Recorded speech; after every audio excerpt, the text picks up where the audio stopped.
Hello friends, welcome to easy notes for you online study channel. आप सबके अपने YouTube channel पे आप सभी का बहुत बहुत स्वागत है। तो फ्रेंड्स, यहाँ पर हम लोग करवा रहे हैं यूजीसी नेट 2024 की तैयारी, जिसके लिए आपके जो लेटेस्ट क्वेश्चन पेपर हैं वो आपको सॉल्व करवा रहे हैं। जैसा कि आप जानते हो कि लास्ट क्वेश्चन पेपर आपका दिसंबर का था, दिसंबर 2023। तो 14 दिसंबर 2023 का क्वेश्चन पेपर 1 विद सॉल्यूशन यहाँ पर प्रोवाइड किया जा रहा है। तो जल्दी से सब लोग लाइव आ जाइए और साथ में देखिए कि किस तरीके के क्वेश्चन आए हैं, जिससे कि आपको पता चल सके कि किस तरह हमें आगे की तैयारी करनी है। तो चलिए स्टार्ट कर लेते हैं। यहाँ पे कुछ क्वेश्चंस मैंने कल करवा दिए थे। यूजीसी नेट पेपर 1 14 दिसंबर का ये पेपर है। कुछ क्वेश्चंस यहाँ पे करवा दिए थे। आगे बढ़ते हैं और आगे के क्वेश्चंस को भी सॉल्व करेंगे। आई होप कि जो क्वेश्चन पेपर कल करवाया था आप लोगों की समझ में आया होगा। समझ में आया होगा कि किस तरीके का सिलेबस अब यहाँ पर एग्जाम में देखने को मिल रहा है। पैटर्न और सिलेबस यहाँ से काफी हद तक आपके सामने आ गया है। तो चलिए सब लोगों के साथ स्टार्ट करते हैं नेक्स्ट क्वेश्चन के साथ में।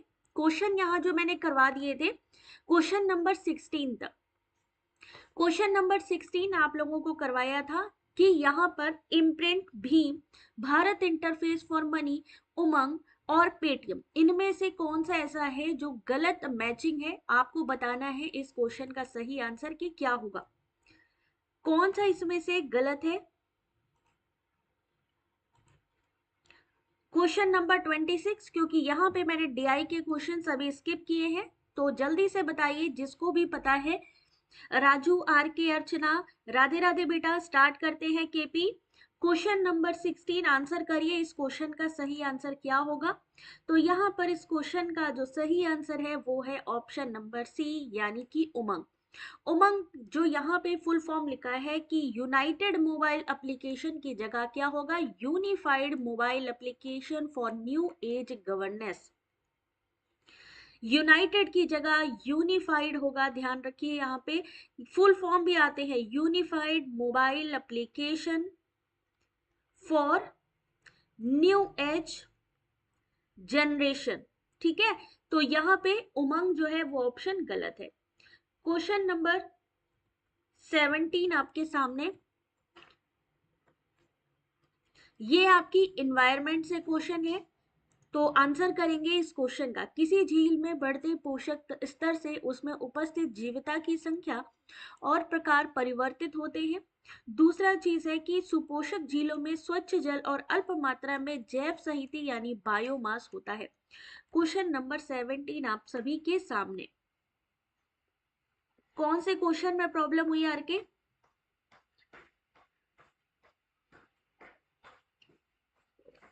ये दोपहर की क्लास का टाइम है, 2 बजे या 2:30 मैं स्टार्ट करती हूँ क्लास। ठीक है, कल भी मैंने इसकी अपडेट दी थी, तो आप लोग दोपहर में या तो 2 बजे या 2:30 क्लास जरूर देखिए कि कौन से टाइम पर क्लास हो रही है। 2 से 2:30 के बीच में ही होगी।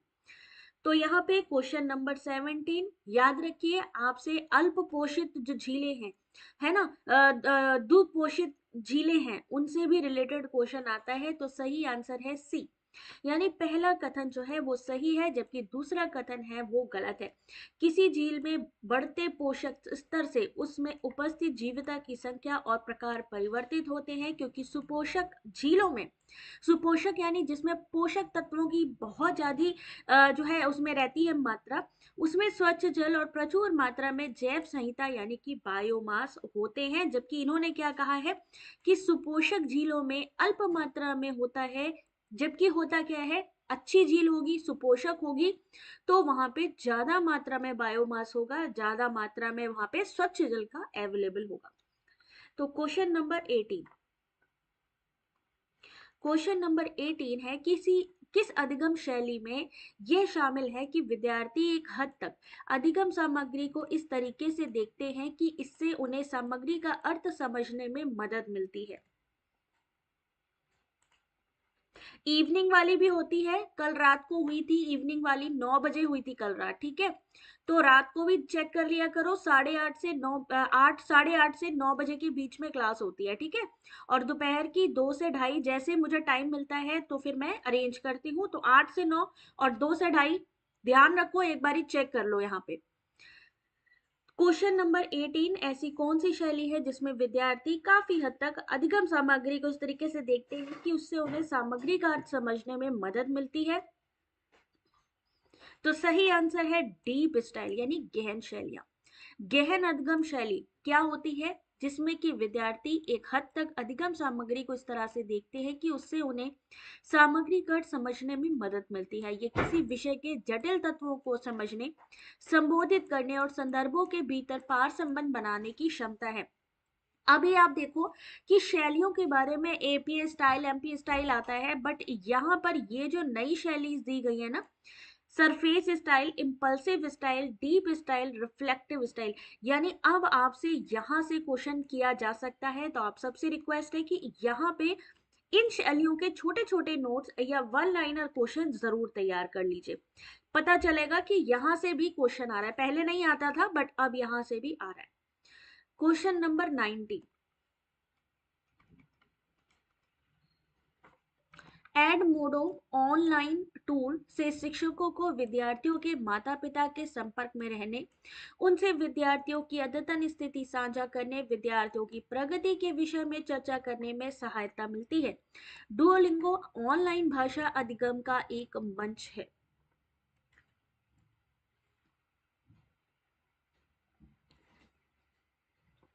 मैसूर यूनिवर्सिटी स्टैब्लिश 1919 या 1960 में। इसको सर्च किया था आपने?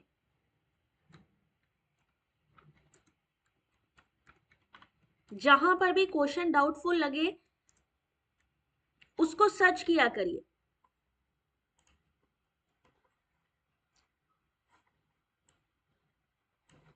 मैसूर यूनिवर्सिटी 27 जुलाई 1916 में लॉन्च हुई थी, ठीक है।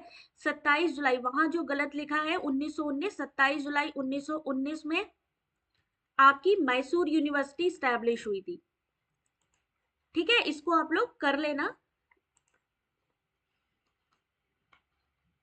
मैसूर यूनिवर्सिटी 27 जुलाई 1919। Thank you Kajal. ठीक है, क्वेश्चन नंबर 19। अब देखो ये ऑनलाइन क्या है, ऑनलाइन टीचिंग टूल्स हो गए, आपके ऑनलाइन टूल्स है किस लिए? जब आप टीचर हो, आप इस्तेमाल करते हो टीचिंग एप्स का, तो वहां से एक क्वेश्चन यहाँ से आता है। और ऐसे कई ऐसे एप्लीकेशन है जो नए भी आ रहे हैं। डुओलिंगो, लिंग यहाँ पे लिंगो, यार सीधी बात समझ जाओ, लैंग्वेज से रिलेटेड है। डुओलिंगो ऑनलाइन भाषा अधिगम एक मंच है जहां से भाषा संबंधी जानकारी को प्राप्त किया जा सकता है। एडमोडो ऑनलाइन टूल से शिक्षकों को विद्यार्थियों के माता पिता के संपर्क में रहने, उनके विद्यार्थियों की अद्यतन स्थिति साझा करने, विद्यार्थियों की प्राप्ति के विषय में चर्चा करने में सहायता मिलती है। दिए गए उत्तर कुंजी के अनुसार इस प्रश्न का उत्तर ए और बी दोनों माना गया है, ठीक है। तो यहाँ पे आपको ध्यान रखना है कि एनटीए के आंसर और यहाँ पे जो दिए गए आंसर है वो डिफर भी हो सकती हैं, इसीलिए आप लोगों से रिक्वेस्ट है कि उसको क्रॉस चेक जरूर किया करो, क्रॉस चेक जरूर किया करो, पता चल जाए कि हाँ भाई कौन से क्वेश्चन का आंसर क्या है। एनटीए हो सकता है अलग दे, बुक में अलग लिखा हो, गूगल में अलग लिखा हो, ठीक है, बट जिसमें मेजोरिटी ज्यादा होगी उसी को ही सही माना जाएगा। क्वेश्चन नंबर 20, मतलब यहाँ पे वो भी बताया है, इनकरेक्ट हुआ है अजय, एनटीए की तरफ से गलत दिया गया।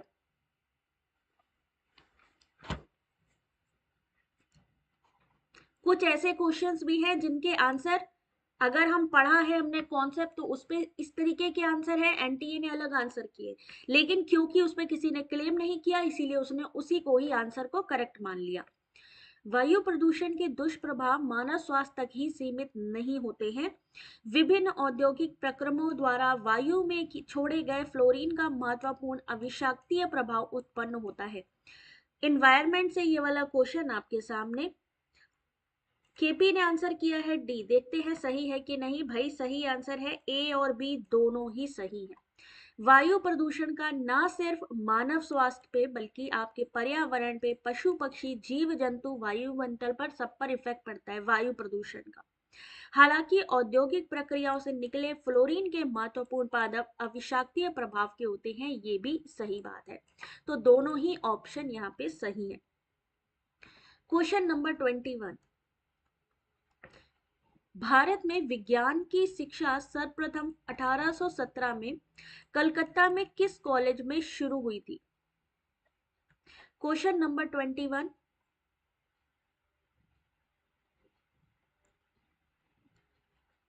जिस भी क्वेश्चन में आपको लगे कि भाई इस क्वेश्चन का आंसर ये नहीं ऐसे होना चाहिए, तो उसका एक्सप्लेनेशन एक बार छोटा सा दे देना कि किस वजह से आपको लगता है, ठीक है?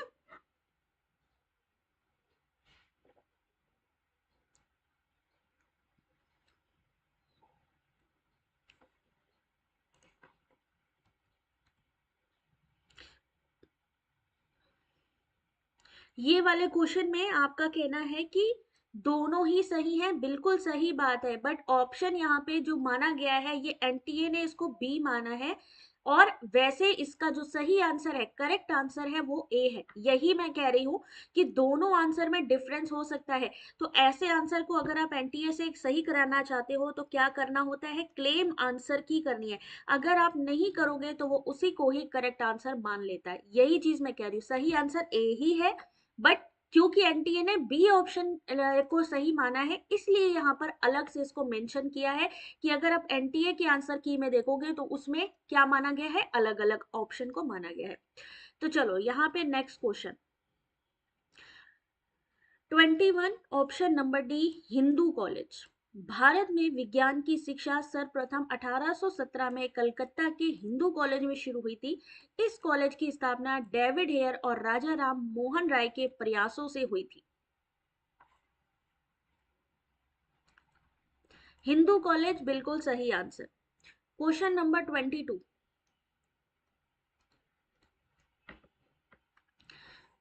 हाउ मैनी वंस यानी दशमलव संख्या 512 के द्विआधारी प्रतिरूपण में कितने एक है?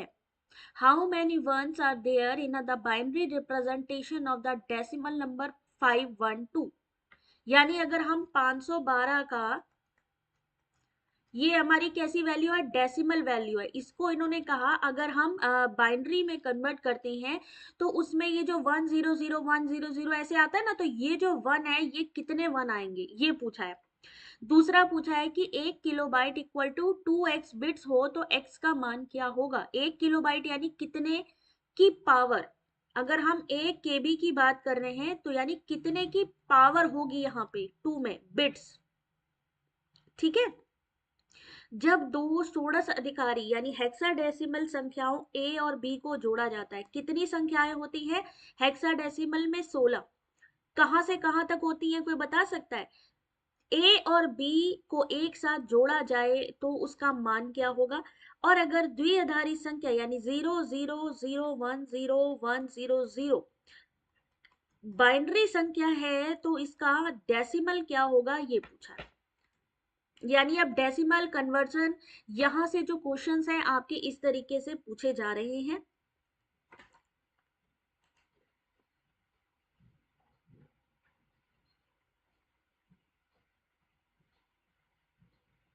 बहुत आसान है ये वाला भी क्वेश्चन आपका, इसके शॉर्टकट्स भी करवाए हुए हैं आपके।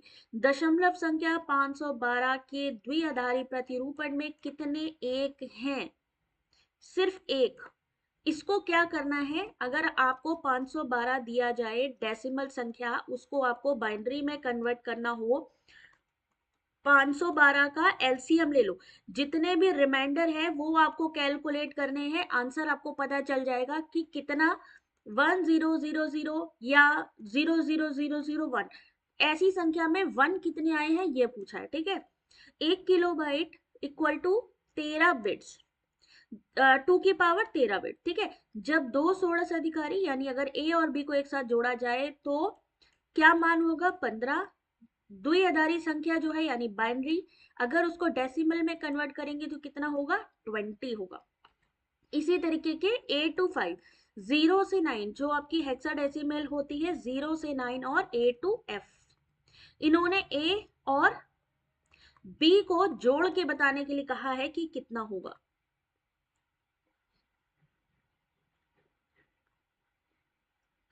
ठीक है, यहां तक समझ में आ गया सबको?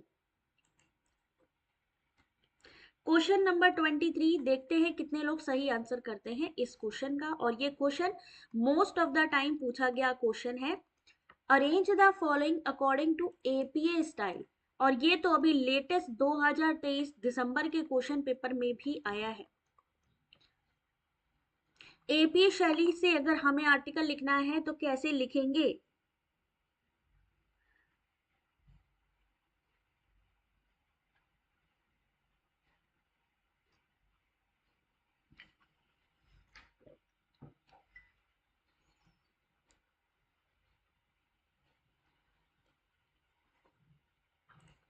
हो सकता है यही स्टेप आपके सामने फिर से आ जाए, या हो सकता है एक दो स्टेप पूछे जाएं, बाकी के गलत स्टेप हो, आपको उसमें से फाइंड आउट करने को बोला जाए कि बताइए इसमें से कौन से स्टेप एपीए शैली के हैं।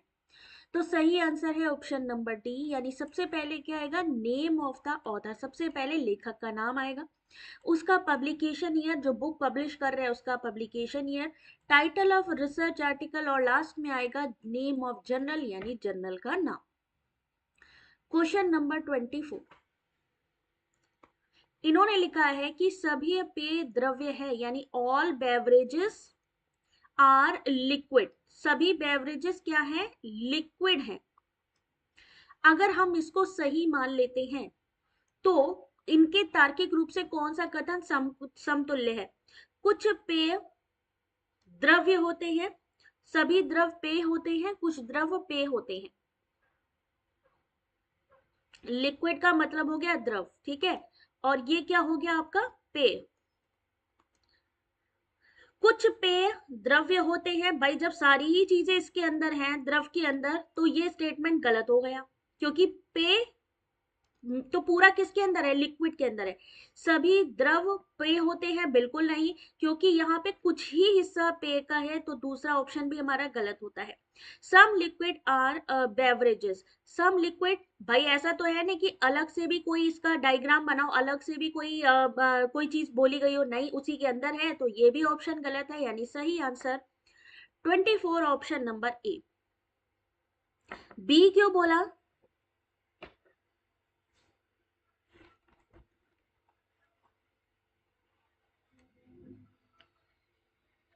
12th फेल मूवी किस किस ने देखी है? जिनको ये लगता है कि हम सक्सेसफुल नहीं हो सकते, 12th फेल मूवी देख लो एक बार, ठीक है। मनोज कुमार शर्मा जी जो हैं, आज के टाइम में आईजी बनने वाले हैं, जिनको 4 साल कंटिन्यू फेल हुए हैं। वो चौथे साल, चौथे टाइम का जो अटेम्प्ट था उसमें उन्होंने उसको क्वालिफाई किया था। तो अगर आपको लगता है कि आप बार बार फेल हो रहे हो, आप चूक जा रहे हो, आपको सक्सेस नहीं मिल रही है, तो दोबारा से स्टार्ट करो, दोबारा से अपना माइंड मेकअप ऐसा करो कि भाई नहीं, हमसे जो पहले जो चीज, भाई क्या होता है, क्यों नहीं हम सक्सेसफुल हो पाते? या तो हम पढ़ाई कर रहे हैं लेकिन हमारा ध्यान उस पर नहीं है, या तो क्या हो रहा है, चीजें हमें समझ में नहीं आ रही है, कॉन्सेप्ट हमारा क्लियर नहीं है। देखिए है ना, उसमें क्या होता है, देखो मोटिवेशनल स्पीकर बहुत सारे हैं, मोटिवेशनल मूवीज बहुत सारी हैं, हमें मोटिवेशन कहाँ से आएगा? हमारे खुद से आएगा। जब तक हम ये नहीं समझेंगे कि भाई हमारी कमी किस में रह जाती है, पेपर 1 में रहती है, पेपर 2 में रहती है, कॉन्सेप्ट समझ में नहीं आते, या कुछ टॉपिक हम छोड़ देते हैं। कुछ लोगों को मैथ्स में इशू आता है, तो वो हो सकता है वो मैथ्स पोर्शन छोड़ देते हैं, चाहे वो आपका एजुकेशन सब्जेक्ट ही क्यों ना हो। बिल्कुल, अब टाइम नहीं मिल रहा है, जॉब है, तो बहुत सारी चीजें ना, आप मेहनत तो कर रहे हैं ना। ऐसा तो नहीं है कि नहीं भाई हम फ्री हैं, हम रील्स देख रहे हैं, हम यूट्यूब देख रहे हैं, हम मूवी देख रहे हैं, लेकिन हम प्रयास नहीं कर रहे। अगर हम प्रयास कर रहे हैं, अगर हम लोग अगर कोई काम कर रहे हैं और अगर सक्सेस नहीं मिल रही है, ये आपको लग रहा है नहीं मिल रही है, लेकिन भगवान देख रहा है वो, तो कभी भी हिम्मत मत हारिए कहीं से भी। कोशिश करिए, चीजों को समझिए, कहाँ गलती हो रही है, क्यों नहीं हो पा रहा है ना। जब वो कमियां दूर कर लोगे, वो अपने आप हो जाएगा सारी चीजें। क्वेश्चन नंबर 25, इसीलिए मैं हमेशा आप लोगों से कहती हूँ कि यूजीसी नेट का एग्जाम पहले अलग होता था बेटा, अब अलग हो गया है। यूजीसी नेट में अब तो एनईपी 2020 को भी इन्होंने शामिल कर दिया। सिलेबस अभी इन्होंने दिया नहीं है, लेकिन सिलेबस से जुड़ी हुई नई नई चीजें, नए टॉपिक इन्होंने देने शुरू कर दिए। ये मान सकते हो आप यूपीएससी एग्जाम दे रहे हो, जैसे उसके लिए आपको पूरा कॉन्सेप्ट क्लियर होना चाहिए, पीसीएस के लिए आपको पूरा कॉन्सेप्ट क्लियर होना चाहिए, वैसे ही यहाँ पे ना सिर्फ पेपर 1, आपको पेपर 2 में भी पूरे कॉन्सेप्ट क्लियर होने चाहिए, तभी आप क्वालिफाई कर पाएंगे। ठीक है ना? तो टेंशन मत लो, नए तरीके से स्टार्ट करो। स्ट्रीमिंग प्रौद्योगिकी का उपयोग करते हुए वेबसाइट से वीडियो देखते समय कौन सी चीजें शामिल है? अब आप लोग इस समय ये जो वीडियो देख रहे हो, ये क्या है? लाइव स्ट्रीमिंग है। स्ट्रीमिंग ही तो है ना, लाइव स्ट्रीमिंग चल रही है ना। When watching video from a website using streaming technology, which of the following will be involved? सही answer option number B, A and C, यानी आईपी एड्रेस होना चाहिए, डीएनएस होना चाहिए। स्ट्रीमिंग प्रौद्योगिकी का उपयोग करते हुए वेबसाइट से वीडियो देखते समय डीएनएस आईपी शामिल होते हैं। आईपी एक यूनिक एड्रेस होता है जो इंटरनेट पर मौजूद किसी डिवाइस की पहचान करता है। डीएनएस व्यवस्थित और क्रमानुसार वेबसाइटों की जानकारी को सेव और एक्सेस करने का तरीका उपलब्ध कराता है। अब डेली बेसिस पे आप ये यूज करते हो, बट इसके बारे में अगर हमें जानकारी नहीं है तो क्या होगा? डेली बेसिस पे ये याद रखो, सोशल मीडिया से ये लोग बहुत सारे क्वेश्चन इस समय पूछ रहे हैं। इस समय कोई भी ट्रेडिशनल तरीके से पढ़ाई नहीं करना चाहता है, तो वो लोग भी ट्रेडिशनल तरीका नहीं पूछ रहे हैं, आपसे पूछ रहे हैं बताइए ऑनलाइन टूल कहाँ से आते हैं। ऑनलाइन हमें अगर कोई मेथड यूज करना है, सॉफ्टवेयर यूज करना है, वो यहाँ से उठा रहे हैं क्वेश्चन, वो पोर्टल से उठा रहे हैं क्वेश्चन, वो करंट अवेयरनेस से उठा रहे हैं क्वेश्चन, करंट अफेयर से नहीं, करंट अवेयरनेस से। आपको कितनी नॉलेज है किस चीज के बारे में? हम फॉरेन यूनिवर्सिटी को यहाँ पर बुला रहे हैं, अगर पूछा जाए कितना प्रतिशत उसका हिस्सा होगा यहाँ पे? हम यूजीसी की बात कर रहे हैं, यूजीसी से जुड़े हुए कितने कोऑर्डिनेटर हैं, वहां से क्वेश्चन आ रहा है। तो चीजें हमारे सामने ही है, बट उसको हमें पढ़ने का तरीका बदलना पड़ेगा। नीति आयोग, हमारा यूजीसी, हमारा इग्नू, हमारा जो है जितने नए लेटेस्ट पोर्टल आए हैं, हम रिसर्च की क्षेत्र पे जाना चाहते हैं, तो वहां पे ऐसे कौन से सॉफ्टवेयर हैं जो कि साहित्यिक चोरी को पकड़ने में मदद करते हैं, या हम पीएचडी थीसिस को हम सबमिट करना चाहते हैं तो कौन सा एप्लीकेशन यूज कर सकते हैं? गंगा, शोध गंगोत्री, इनफ्लिपनेट, डिजिटल इनिशिएटिव, स्वयं प्रभा, स्वयं, ये सारी चीजें आ रही हैं। इन्वायरमेंट की अगर मैं बात करूं तो इन्वायरमेंट में जो नया सिलेबस है वो किससे रिलेटेड है? अभी ये G20 मीटिंग हुई, हो सकता है G20 से आ जाए। पॉल्यूशन जो इस समय डेली बेसिस का मुद्दा है, पॉल्यूशन हो गया, ये हजार्ड हो गए, है ना? तो ये सारी चीजें हैं, अगर आप इनको जितना ज्यादा डीप पढ़ोगे उतना आपके लिए बेटर होगा। कहने का सीधा मतलब ये है कि तैयारी अपनी दूसरे तरीके से करो, वैसे नहीं करो जैसे पहले कर रहे थे। सीधा सा क्वेश्चन है कि P और Q का मान क्या होगा, और P और Q है यहाँ पे लिखे, 20661224 PQ।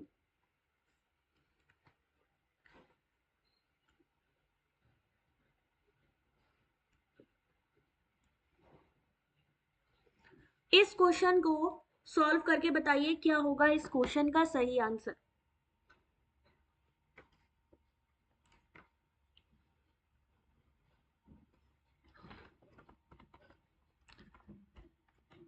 रीजनिंग, डीआई, मैथमेटिकल, ध्यान से देखिए।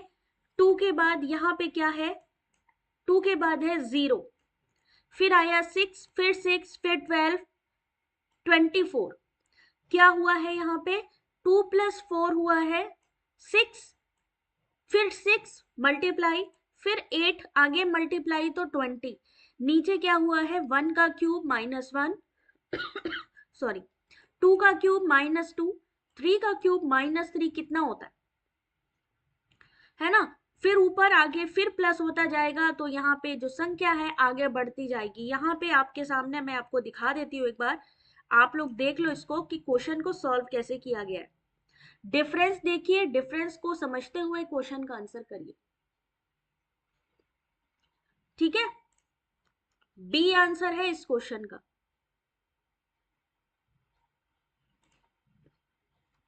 क्वेश्चन नंबर 27, मूल्यांकन का निम्नलिखित में से कौन सा प्रकार विद्यार्थियों की वाद विवाद करने की योग्यता का मूल्यांकन करने के लिए सर्वाधिक लाभदायक है?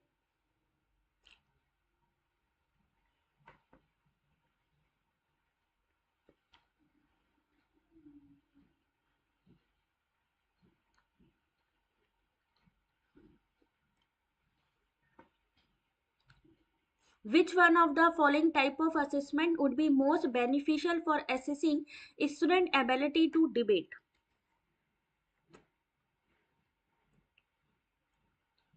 ये कब का पेपर है? ये बेटा 14 तारीख का पेपर है, 14 दिसंबर 2023। जो लास्ट एग्जाम हुआ है उसका पेपर है ये, शिफ्ट 2 का। सही आंसर है ऑप्शन नंबर डी। निष्पादन मूल्यांकन विद्यार्थियों की वाद विवाद, यानी डिबेट हो रहा है और डिबेट में कौन जीता कौन नहीं या किसको अच्छे मार्क्स दे सकते हैं, उसको हम कैसे चेक करेंगे? उनकी परफॉर्मेंस देख देख के। तो यहाँ पर क्या हो जाएगा? Performance assessment. ये एक ऐसी विधि है जिसके द्वारा किसी कर्मचारी के कार्य निष्पादन को मूल्यांकित किया जाता है, कैसा परफॉर्म कर रहा है डिबेट के अंतर्गत, वो आता है। क्वेश्चन नंबर 28, अब ये देखिए योजना आ गई ना, करंट अवेयरनेस का क्वेश्चन। उच्च शिक्षा के निजीकरण की नीति किस योजना के शुरू होने से आरंभ की गई?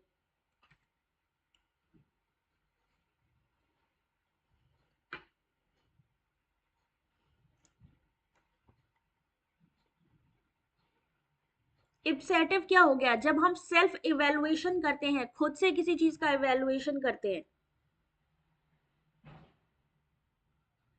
स्व मूल्यांकन कह सकते हैं। उच्च शिक्षा के निजीकरण की नीति किस योजना के शुरू होने से प्रारंभ की गई? तो सही आंसर इसका option number C, 8th 5 year plan. उच्च शिक्षा के निजीकरण की नीति 8वीं पंचवर्षीय योजना के शुरू होने से आरंभ की गई। 8वीं पंचवर्षीय योजना 1992-1997 के बीच रही और इस अवधि का मूल उद्देश्य औद्योगिक क्षेत्र का आधुनिकीकरण था और प्राइवेटाइजेशन भी यहीं से शुरू हुआ। वैश्वीकरण भी 1992-1997 से स्टार्ट हुआ है आपका। नेक्स्ट क्वेश्चन, किस मीडिया का उल्लेख प्रायः एक दिन का उत्तम विक्रेता के रूप में किया जाता है? करंट अवेयरनेस का ये question, general awareness, current awareness. Which of the following media is often describe as a one day best seller? यानी किसे हम कह सकते हैं एक दिन का बेस्ट सेलर है वो। दिमाग लगाओ और सॉल्व करो इस क्वेश्चन का कि क्या हो सकता है इस क्वेश्चन का सही आंसर। एक दिन का रीता, एक दिन का। मनीषा, क्या होगा इसका आंसर? सोनिया, एन कुमार,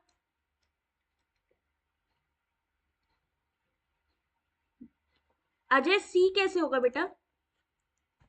सही आंसर है न्यूज़पेपर। एक ही दिन आता है आपके सामने, एक ही दिन यानी डेली बेसिस पे आता है। वन डे यानी अगर आज आया है तो उसकी कितनी रहेगी वैलिडिटी? वो आज ही के लिए रहेगा, एक दिन का होता है ये, ठीक है ना? तो एक दिन आया, फिर नेक्स्ट डे फिर चेंज हो गया, हर बार उसकी न्यूज क्या हुई? चेंज होती गई। तो हर दिन नया आता है कि नहीं आता है? तो एक दिन का उत्तम विक्रेता है न्यूज़पेपर, ठीक है ना? ऐसे ही दिमाग लगाना एग्जाम में। क्वेश्चन नंबर 30, स्टेटमेंट दिया गया है कि अगर हम 0.5625 डेसिमल को चेंज करते हैं हेक्साडेसिमल में तो 0.9 आता है। वहीं अगर 0.3 डेसिमल को चेंज करते हैं तो हेक्साडेसिमल 0.4 बीबीबी आता है। इस क्वेश्चन में कंफ्यूज मत होना, यहाँ पर आपके सामने सी आंसर है, पहला सही और दूसरा गलत। इसको मैं जब क्लास में करवाऊंगी तब आप लोगों को ज्यादा बेटर समझ में आएगा, तो कंफ्यूज मत हो अभी। क्वेश्चन नंबर 31, बता सकते हैं कौन सी यूनिट का क्वेश्चन है ये वाला?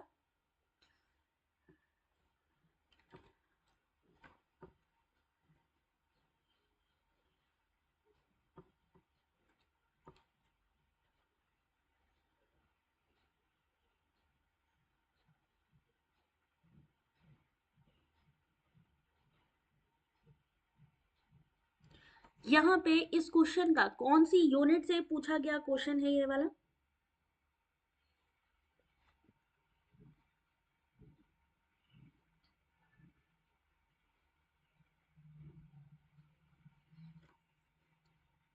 Communication, very good.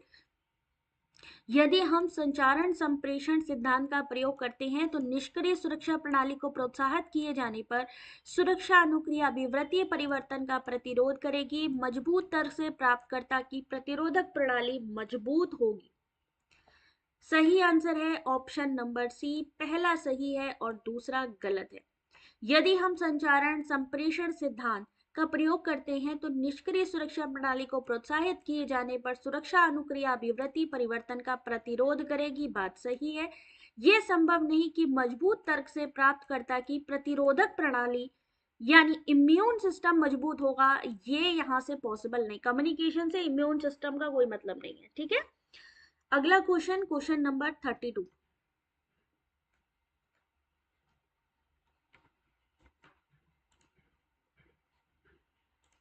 क्वेश्चन है कि यूनानी वाक्पटुतापूर्ण कम्युनिकेशन में किन तत्वों पर बल दिया जाता था?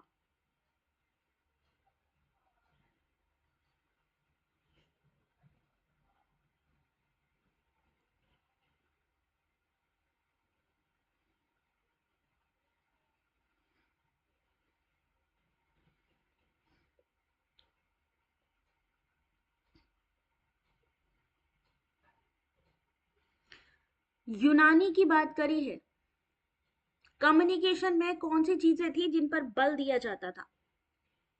सही आंसर है option number C, option number D, यानी शुभंकर यानी कि लोगो, इथोस यानी लोकाचार, पैथोस यानी यहाँ पे इन तीन चीजों के बारे में हमेशा क्वेश्चन आता है, घुमा के आता है, लोगोस, एथोस, पैथोस। यहां से यूनानी वाक्पटुता संप्रेषण निम्न चीजों पर बल देता था, लोगो, एथोस, पैथोस यानी शुभांकर, लोकाचार, करुण भाव, कैसा भाव है उस चीज के लिए। Question number 33। एक क्वेश्चन है आप सभी के सामने। 3080 को ए बी सी में इस तरीके बांटा जाता है कि ए का हिस्से का आधा, बी के हिस्से का एक तिहाई, सी के हिस्से का छठवां भाग बराबर है, तो बी का हिस्सा इसमें से क्या होगा?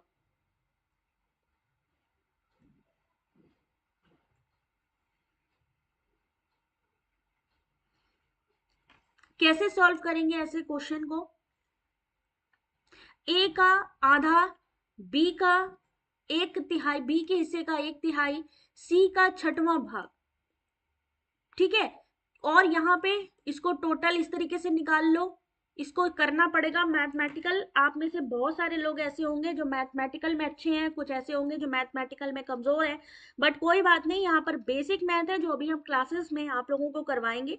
अभी यहाँ पे क्वेश्चन और क्वेश्चन का आंसर देख लो कि कैसे निकलेगा ये, ठीक है। आप डायरेक्टली भी इसको 2 3 6 लिख सकते हो, जो यहाँ पे पहला हिस्सा है 1/2, दूसरा 1/3, फिर 1/6, उसको आप टोटल निकाल सकते हो। 3080 से कितना होगा? 280। फिर बी का हिस्सा निकालने के लिए हमने क्या करना है, बी का हिस्सा है 3 के, तो 3 से मल्टीप्लाई करेंगे, आंसर होगा 840। शॉर्टकट फॉर्मूला भी इस्तेमाल कर सकते हो, बस ये है कि आप डेली प्रैक्टिस में लाओगे तो आ जाएगा। नेक्स्ट क्वेश्चन आपके सामने, क्वेश्चन नंबर 34।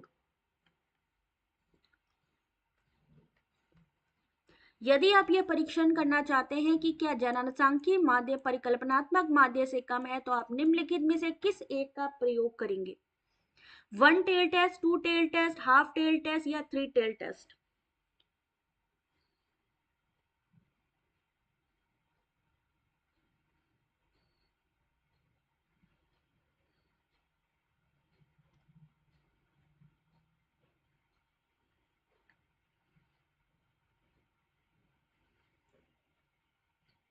रिसर्च स्टैटिक्स से ये क्वेश्चन है आपके लिए। सही आंसर है ऑप्शन नंबर 1 टेल टेस्ट। यदि जनसंख्या माध्य पॉपुलेशन मीन परिकल्पना माध्य से कम है तो एक पुच्छ परीक्षण के माध्यम से ज्ञात किया जा सकता है। यह परीक्षण असम्मत वितरणों के लिए किया जाता है जिसमें सिर्फ एक ही पूछ होती है। Question number 35। भारतीय शास्त्रीय न्याय मत के अनुसार निम्नलिखित में से कौन सी युक्ति दोषपूर्ण है, क्योंकि मध्य पद अत्यंत संकीर्ण या अल्प व्याप्त है।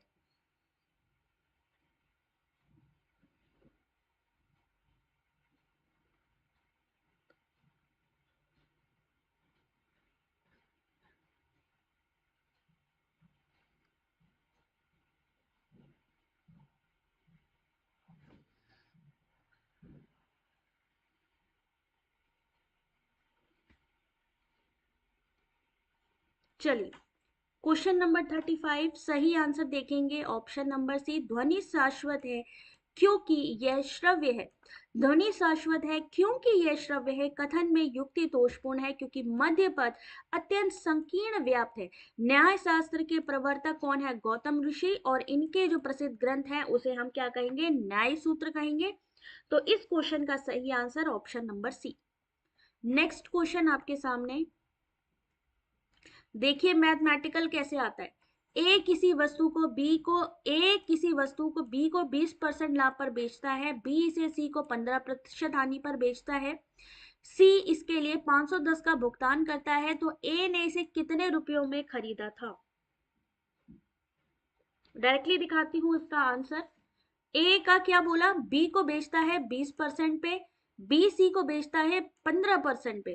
तो पहला हमारा यहाँ क्या हुआ? हम जब निकालेंगे, जब भी हमें किसी चीज को प्रॉफिट में होता है तो क्या करेंगे? उसको जोड़ देते हैं, किसमें? 100 में। तो पहले हमने क्या जोड़ा यहाँ पे? 100 में क्या जोड़ा? 20% क्या निकला हमारा? 120। जब हम 120 का 15% करेंगे तो 102। ए ने 10% पर बेचा तो कितना निकलेगा? 100 का 10%, 10। सी ने 510 में खरीदा तो 510 माइनस 10 कितना हुआ? 500। यानी यहाँ पर आपका जो सही आंसर होगा वो 500 होगा। इसको चाहो तो शॉर्टकट में भी करके देख सकते हो आप लोग, बट ये ट्रेंडिंग है, लेटेस्ट है, इसलिए जितना हो सके ऐसे क्वेश्चंस की भी प्रैक्टिस करिए। नेक्स्ट क्वेश्चन है, वायु प्रदूषण में नाइट्रोजन के ऑक्साइड में क्या चीजें शामिल होती हैं? क्वेश्चन और आंसर की ये जो पीडीएफ है, ये सभी आप लोगों को वेबसाइट पर मिलेंगी। वेबसाइट का लिंक मैं अभी आपको यहाँ पर पिन कर देती हूँ, आप लोग डायरेक्टली वहां से इसको ले सकते हैं। और पूरा एक्सप्लेनेशन आप लोगों ने पढ़ना है, याद रखिएगा।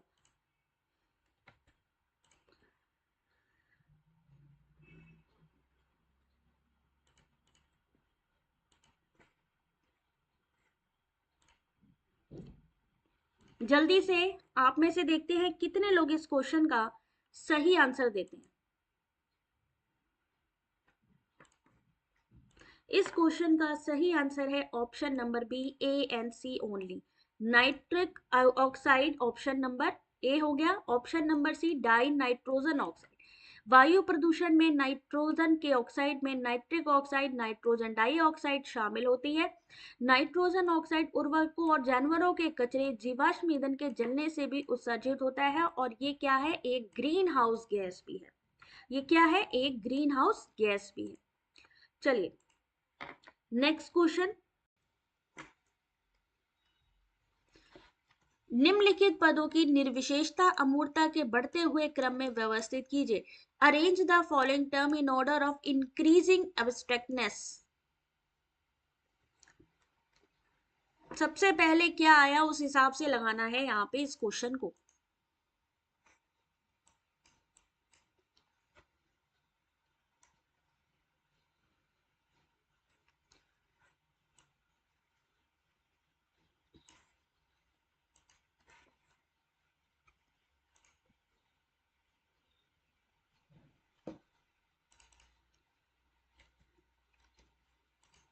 चलिए, इस क्वेश्चन का जो सही आंसर है ऑप्शन नंबर ए होगा, अमूर्तता का बढ़ता क्रम। अमूर्तता यानी कि जिस चीज को हम दे मतलब क्या कह सकते हैं इसको? Android phone, mobile telephone, telephone संचार उपकरण। ये पहले क्या था? टेलीफोन को आपको वायर वगैरह सब देख के समझ में आता था। यहाँ पे अब्स्ट्रैक्टनेस की बात करी गई है, अमूर्तता की बात की गई है। तो सबसे पहले एंड्रॉयड फोन आ गया, मोबाइल टेलीफोन, टेलीफोन फिर संचार उपकरण। इन सब चीजों में क्या होता था? सारी चीजें बहुत ज्यादा होती थी। आज के टाइम में एंड्रॉयड फोन यूज करते हैं, सिर्फ फोन है, ना कोई वायर है, ना किसी चीज की हमें जरूरत है। तो सही आंसर ऑप्शन नंबर 1 आपके सामने। Question number 39।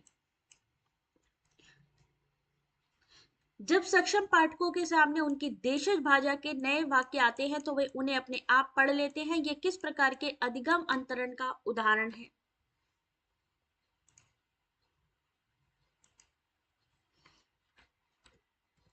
क्वेश्चन को देख रहे हो कैसे जो है घुमा घुमा के दिए गए हैं आपके सामने। मूर्त क्या होता है कि जो हमारे सामने दिखता है, सारी चीजें हम लोग देखते हैं, समझते हैं, है ना। पहले नंबर होता था, उसी तरीके फोन बड़ा सारा होता था, उसी हिसाब से इन्होंने उसी चीज को लगाया है। एंड्रॉयड में ज्यादा कुछ है नहीं आजकल, तो वीडियो कॉल भी करनी है तो भी आसान है, तो वही चीज को उन्होंने उस तरीके से ले लिया।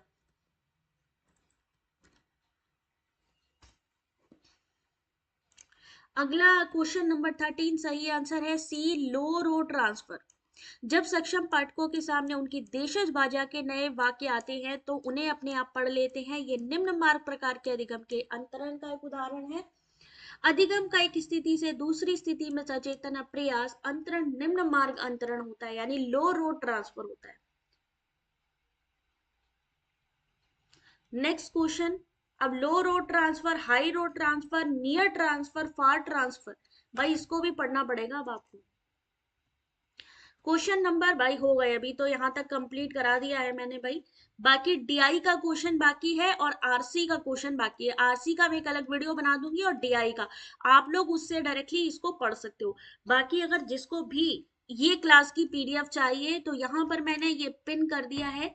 यहाँ इस वेबसाइट पे जा करके लिंक पे क्लिक करके स्क्रॉल करके आप थोड़ा नीचे जा करके सारे क्वेश्चन पेपर देख सकते हो। ठीक है, डिसेंडिंग ऑर्डर में लगाना था। ठीक है, समझ में आ रही है? क्वेश्चन पेपर को एक बार उठा के देख लो, एक बार पढ़ लो कि कैसे क्या चीज हुई है। जहां पर भी कुछ गड़बड़ लग रही हो, आपको लग रहा हो नहीं ये क्वेश्चन नहीं ये आंसर, तो उसको भी आप लोग जो है बता सकते हो। बाकी जाने से पहले एक बार क्लास फीडबैक जरूर देना कि आपको क्लास कैसे लगी। अब मिलेंगे आपको शाम को, तब तक के अपना ध्यान रखिए। Take care, God bless you.